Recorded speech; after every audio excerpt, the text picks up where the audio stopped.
Ayan guys, pagka ano ko dyan, flat ang ating motor, may tumusok sa kanyang matulis na bagay dyan. Hindi ko alam guys kung sinadya ba yan or talagang aksidente. Anyways, nandyan na yan. So, hahanap na lang tayo ng paraan kung paano natin masusolusyonan ang problemang yan guys. So, wala nga akong tools na dala.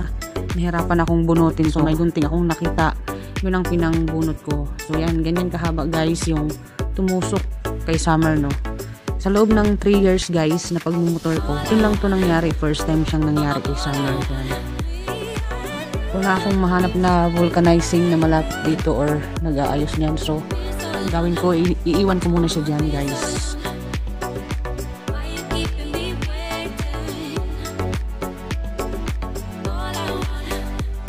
So, yan, kinumutan ko muna siya dyan para hindi naman siya So, dating ko sa work ko guys. So, nung hindi na ako masyadong busy, nag-order na ako Dito ako nag-order sa marketplace kasi sa TikTok or sa Shopee or sa Lazada, matagal pa yun kailangan ko yung madalian kasi wala nga akong ginagamit papunta sa work. So, yan na nga guys. Dito ako nakaisip na mag-order sa sa marketplace sa Facebook. So, ito guys, hindi ko naman alam to. Mayroon naman mga nag-aayos niyan sa mga tubeless kapag na nagkakagalian. Pag-research, nakita kong maganda ito. So, sinubukan ko. Parang sa isip ko naman guys, is kaya ko naman siyang gawin. So, why not? Subukan natin.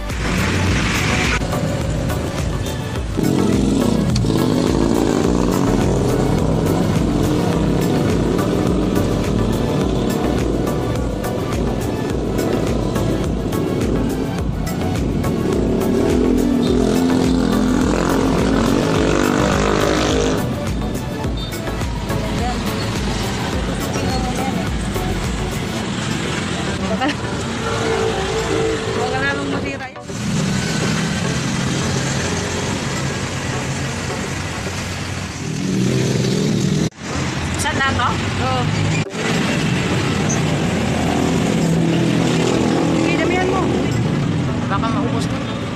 Dapat may nasa mo. Ito naman. Sige. Tapos ano? Bunutin mo yan. Bunutin ko? Oo. Bibili talaga ako nito ng ano yan. Uy! Yun lang ba?